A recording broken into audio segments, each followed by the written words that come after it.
Assalamualaikum warahmatullahi wabarakatuh. Alhamdulillahirabbil alamin. Allahumma salli wa sallim ala sayyidina Muhammad.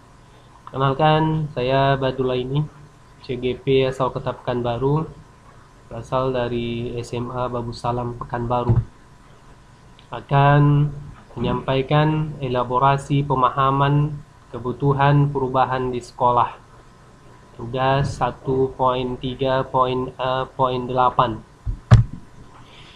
Apa pemahaman Anda mengenai paradigma inquiry apresiatif?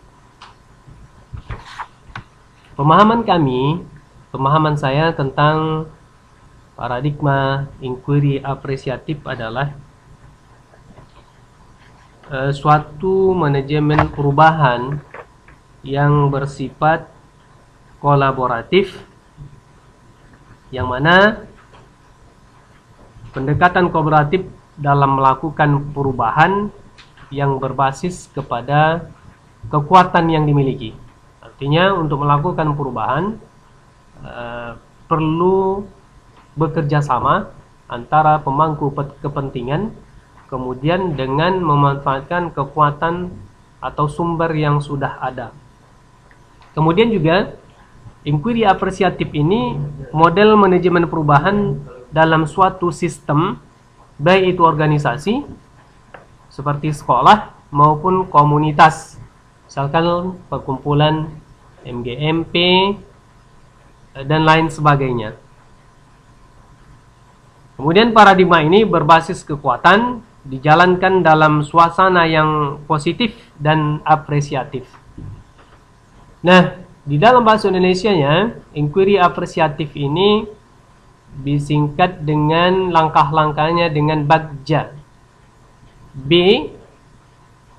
A, G, J, dan A. BAGJA. Yang paling esensial di sini adalah langkah pertamanya, B, buat pertanyaan. Pertanyaan di sini adalah pertanyaan utama yang akan mengarahkan penelusuran yang akan kita lakukan dalam melakukan perubahan di sekolah misalnya, atau di komunitas kita. Kemudian langkah kedua, ambil pelajaran. Ambil pelajaran ini maksudnya mengambil pelajaran dari pengalaman-pengalaman komunitas kita, guru-guru kita. Sudah punya pengalaman dalam menghadapi permasalahan, kemudian sudah menemukan solusi. Pengalaman-pengalaman itu kita ambil untuk menjawab pertanyaan yang kita sudah buat tadi. Misalkan, anak-anak kita selalu datang terlambat ke sekolah. Ada guru senior, mereka sudah punya pengalaman berdasarkan pengalaman yang sudah lakukan. Kita bisa catat itu sebagai pelajaran dan untuk menjadi nanti langkah-langkah kita mengambil keputusan atau perencanaan ke depannya. Kemudian langkah yang ketiga adalah gali impian. Nah, gali impian di sini maksudnya adalah kita susun narasi kondisi ideal yang kita inginkan itu seperti apa. Kondisi ideal yang kita inginkan nanti seperti apa. Misalkan tadi pertanyaannya kenapa anak-anak kurang disiplin. Maka mimpi yang kita harapkan adalah anak-anak disiplin. Dengan ciri-cirinya bagaimana? Absensi 100%, minimal 90% misalkan. Baju rapi, disiplin, pakaian lengkap dan lain sebagainya. Kemudian ini dinarasikan apa saja yang kita inginkan. Bisa juga misalkan penilaian yang rendah, yang kita harapkan apa? Nilai yang bagus bagaimananya, prosesnya kah atau hasil akhirnya? Kita perlu mimpikan ini. Tentu proses pembelajaran yang baik akan menghasilkan hasil yang baik juga. Kemudian langkah selanjutnya adalah jabarkan rencana. Setelah kita gali mimpi, keadaan ideal yang kita inginkan, rencananya apa? Nah, kita identifikasi tindakan yang diperlukan, siapa saja yang bertugas dan apa saja tugasnya. Jadi, identifikasi tindakan yang diperlukan untuk mewujudkan mimpi tadi. Kemudian, yang terakhir, dijabarkan rencana tadi ini perlu kita kolaboratif. Sekuat apapun, sehebat apapun kita tidak bisa bergerak sendiri. maka kita berkolaborasi dengan rekan-rekan sejawat, dengan pemangku kepentingan. Di dalam hal ini ada kepala sekolah, kalau sekolah swasta ada yayasannya. Jadi ini harus berkolaborasi untuk mewujudkan pendidikan yang baik, mewujudkan pertanyaan tadi untuk menjawabnya. Tidak bisa sendiri-sendiri. Kemudian langkah terakhir adalah atur eksekusi. Artinya, kita tidak cukup bermimpi, kita tidak cukup merencanakan, tapi kita mesti laksanakan. Atur eksekusinya, siapa yang bertanggung jawab, apa indikator keberhasilannya. Ini pemahaman kami, pemahaman saya tentang inquiry apresiatif. Artinya ini adalah manajemen perubahan dengan langkah-langkah yang disingkat dengan BAGJA, yang mana model manajemen perubahan ini bisa diterapkan pada organisasi ataupun komunitas yang mengedepankan kepada esensi awalnya tadi adalah mulai dari pertanyaan. Kemudian bagaimana dari paradigma IE yang berkaitan dengan 2 poin dari Ki Hajar Dewantara. Ki Hajar Dewantara kita tahu, kita maklum adalah Bapak Pendidikan Nasional, Menteri pertama Pendidikan Republik Indonesia. Nah, 2 hal yang beliau sampaikan adalah kuadrat alam dan kuadrat zaman. Tentu saja setiap zaman berbeda perlakuannya. Artinya perubahan itu suatu keniscayaan, suatu kewajiban, suatu kepastian maksudnya. Oleh karenanya kita tidak boleh kaku dengan perubahan-perubahan yang ada. Kuadrat alam maksudnya adalah bagaimanapun kondisi yang kita buat, anak tetaplah anak.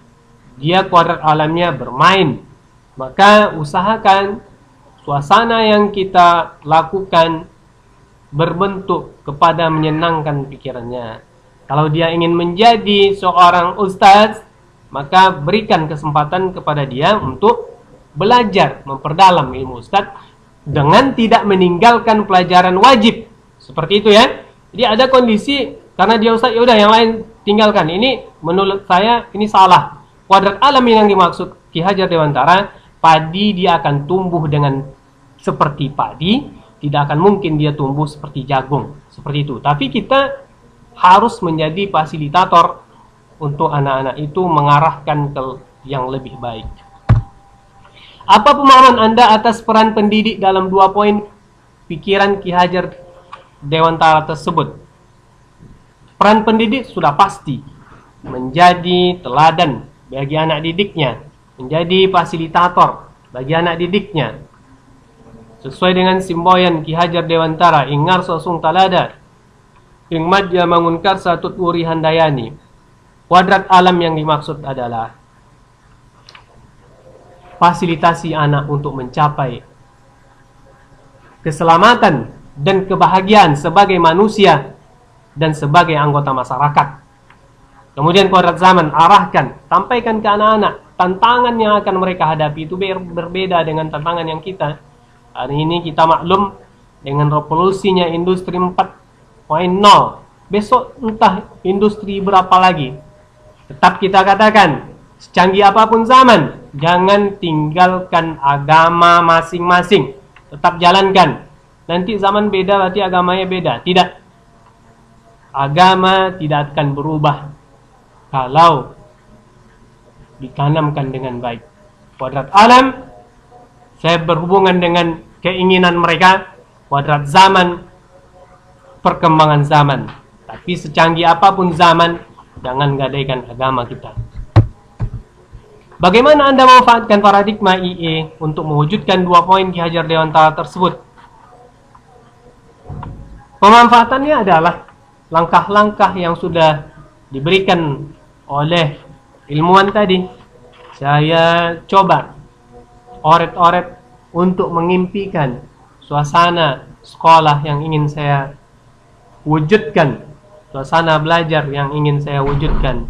Mudah-mudahan suatu saat nanti ketika itu berada di tangan kita, bisa kita wujudkan dalam suasana yang kondusif, yang semuanya berpihak kepada murid merdeka belajar, kemudian guru juga merdeka belajar. Demikian saja. Assalamualaikum warahmatullahi wabarakatuh.